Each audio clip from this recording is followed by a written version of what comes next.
Fala pessoal, começando mais um vídeo do quadro mostrando a carteira dos membros aqui do canal. Então se você quer que sua carteira apareça aqui no vídeo, você pode mandar o link dela lá no meu Instagram, lembrando que eu darei prioridade para quem for membro aqui do canal. O meu objetivo com este quadro é basicamente incentivar quem ainda não investe, dar um gás, ou seja, uma motivação aos iniciantes, matar a curiosidade de quanto que rende na prática essas carteiras, mostrar também o que eu faria e como continuaria aportando. E junto com isso vou destacar dicas e pontos essenciais da carteira. E antes de tudo, não esqueça de se inscrever aqui no canal para ficar por dentro de todas as novidades e também se tornar um membro apoiador.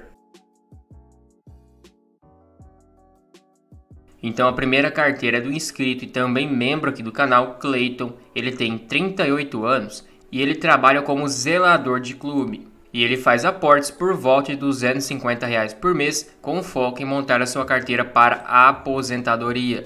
Ele tem um valor aplicado hoje de 18.800, já tem 19.000 de saldo bruto, subiu 1,1%. A sua carteira está em diversos setores, 47% fundo imobiliário, 42% ações, 5% BDRs, 4,8% cripto e basicamente 0,5% em ETFs. Ele começou a investir lá no mês 12 de 2023, começou com R$300, depois fez um aporte maior de mais de 3.000, parou de investir até o mês 4, voltou no mês 5 e continuou gradativamente. E hoje sua carteira parece uma escadinha, teve um crescimento bem nítido pela frente. Na parte de ações, ele possui 10 ativos: Banco do Brasil, Cielo, Klabin, Vale, Copasa, Semig, BB Seguridade, Taesa, Sanepar e Caixa Seguridade, sendo que ele tem ações que subiram bem na carteira, como por exemplo, a Copasa subiu 28%, a Cielo 57%, o restante oscilações normais de mercado. De fundos imobiliários, ele tem 11 ativos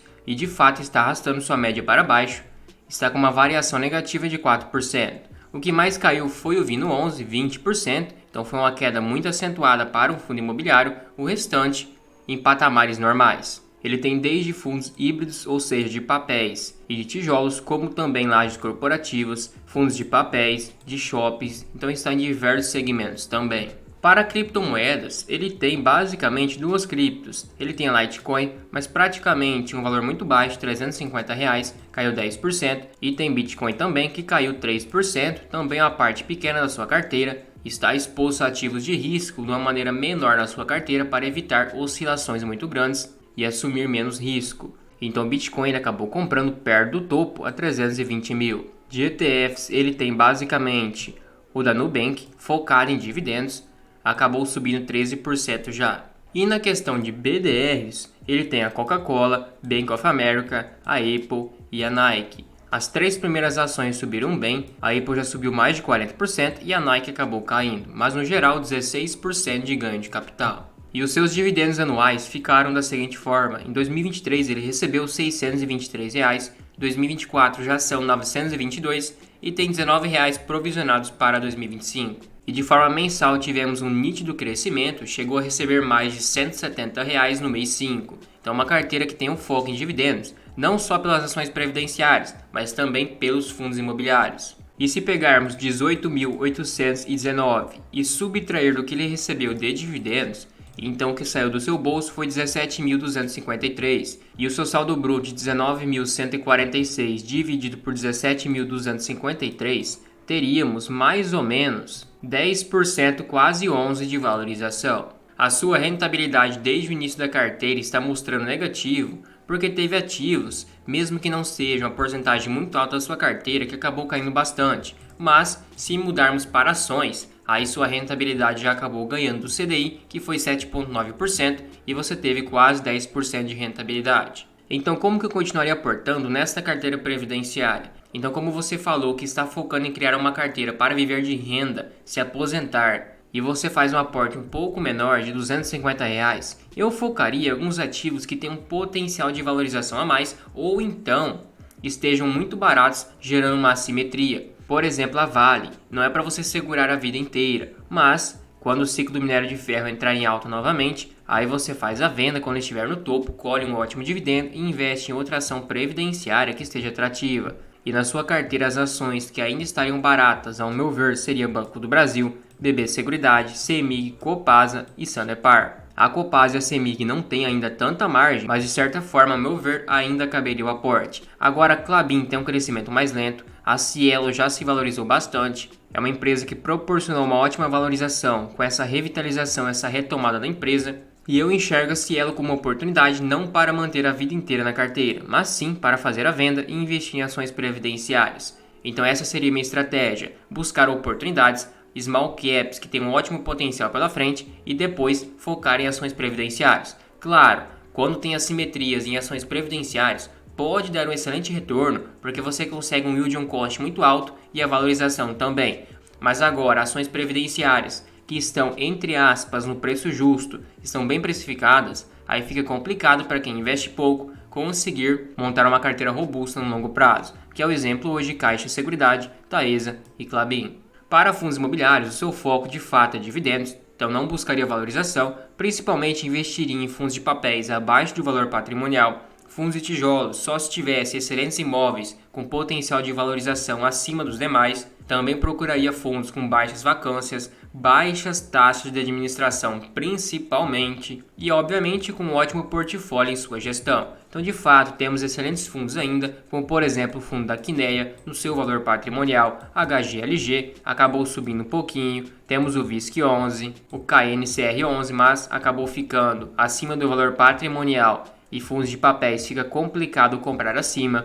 Então, diferente de ações que você faz um stock picking mais assertivo, fundos imobiliários não precisa quebrar tanta cabeça, fica muito mais fácil fazer o aporte. E para criptomoedas, eu acho interessante para alavancar a carteira, mas eu também manteria uma porcentagem baixa para não ter muito risco, 5 até no máximo 10%, e claro, comprar num ótimo preço médio para ter margem de segurança. Sobre ETFs e BDRs, eu prefiro não investir por causa da tributação americana.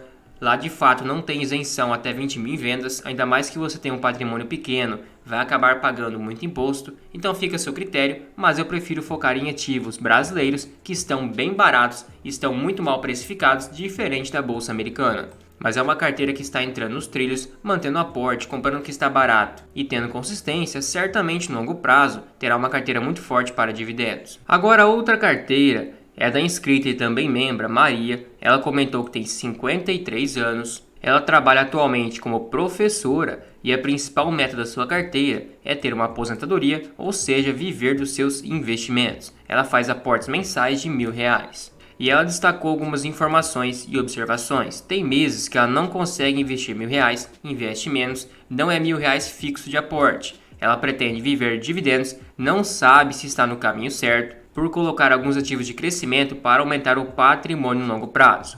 E a carteira da Maria hoje tem R$40.000 aplicados, se transformar em 41.749, 4% de variação nominal. Ela está 55% em ações, 23% em tesouro direto e 21% em fundos imobiliários.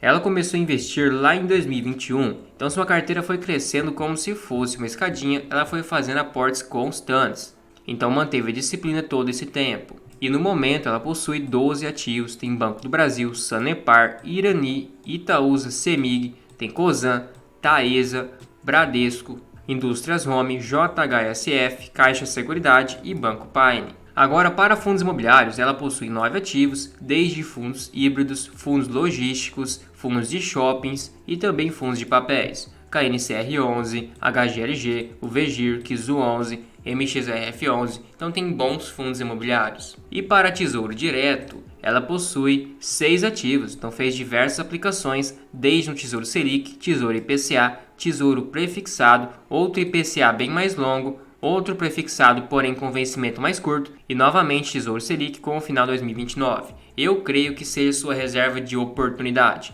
mas quando você investe em renda fixa com um vencimento muito longo, aí já não acaba virando oportunidade e sim um investimento. Então fica a seu critério, depende do tipo de investidor, prefere ter uma exposição em renda fixa. Eu não prefiro, mas de fato a renda fixa aqui no Brasil remunera muito bem e faz sentido em algumas carteiras. E se você for utilizar como reserva de oportunidade, ainda tem um bom caixa pela frente para fazer um aporte em alguma ação que esteja atrativa.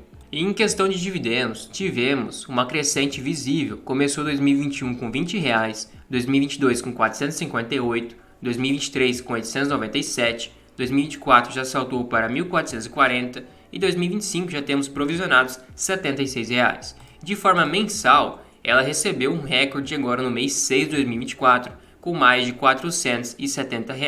Então os dividendos vêm oscilando, é normal porque investe em ações, um mês é mais fraco, outro mês vem bem mais forte, mas é nítido que sua média vem melhorando e mês após mês vem mantendo um crescimento. E como o seu valor aplicado é 40.140, subtraindo o que você reinvestiu de dividendos, claro, presumindo que você tenha reinvestido porque é essencial no começo, o que saiu do seu bolso foi 37.248. Dividindo pelo seu saldo bruto, você teve mais ou menos só de valorização 12%, então já foi uma boa rentabilidade. E a sua rentabilidade em ações em todo esse tempo, na verdade, está negativo comparado com o CDI e com o IPCA. Agora, puxando fundos imobiliários, sua rentabilidade não está negativa, porém, acabou perdendo para o CDI. Então, como você comentou, que claro, tem um foco em uma carteira previdenciária, mas quer alguns ativos de crescimento, no curto prazo é normal ter essa variação. Você tem a Cosan, que é uma empresa bem complexa de analisar, acabou caindo 17%. Tem também Indústrias Home, assim como eu, está amargando uma queda de quase 20%, é normal no curto prazo.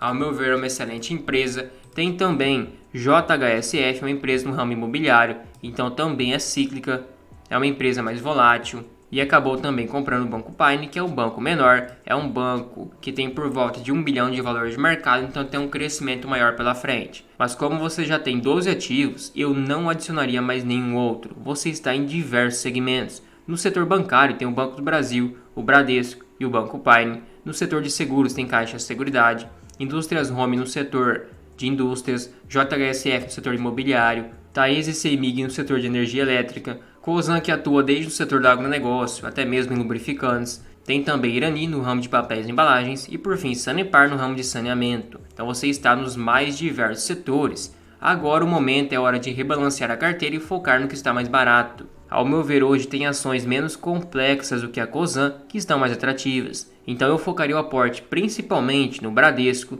Indústrias Home, Banco Paine, Irani e Banco do Brasil. Claro que Sanepar e CEMIG também estão baratas, mas não na mesma proporção do que essas demais ações. O que de fato, ao meu ver, já não seria compensatório, levando em conta que você tem ações mais baratas, seria a Itaúsa, seria a Cosan, seria a Taesa, seria a JHSF e Caixa Seguridade. Então não tem mistério, o feijão com arroz funciona, comprar boas empresas a bons preços e reinvestir os dividendos, claro, na empresa que tiver mais barata e com o melhor cenário pela frente. Não adianta reinvestir na mesma empresa se ela estiver cara. Na parte de fundos imobiliários, é assim como eu já disse na outra carteira. Também não tem muito mistério, porque o stock picking não precisa de tanta complexidade com fundos imobiliários. Então é só escolher ótimos fundos bem administrados abaixo do valor patrimonial, que o seu principal retorno vai vir dos dividendos. Então é uma classe de ativos que não exige tanta complexidade. Principalmente hoje, temos o Kizu 11 abaixo do valor patrimonial,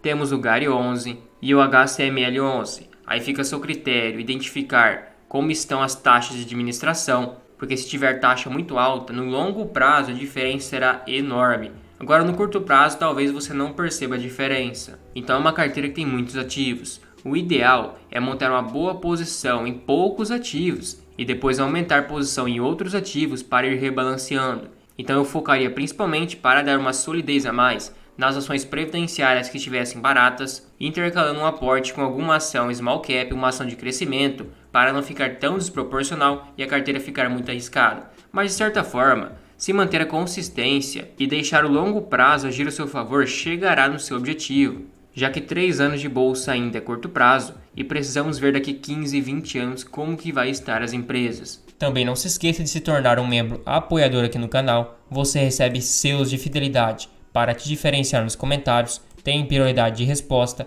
acesso a uma planilha de preço teto e a um grupo no WhatsApp exclusivo para membros. Tudo isso por somente R$ 2,99 por mês, fica um valor bem acessível, você nem percebe que está pagando, mas me incentiva demais.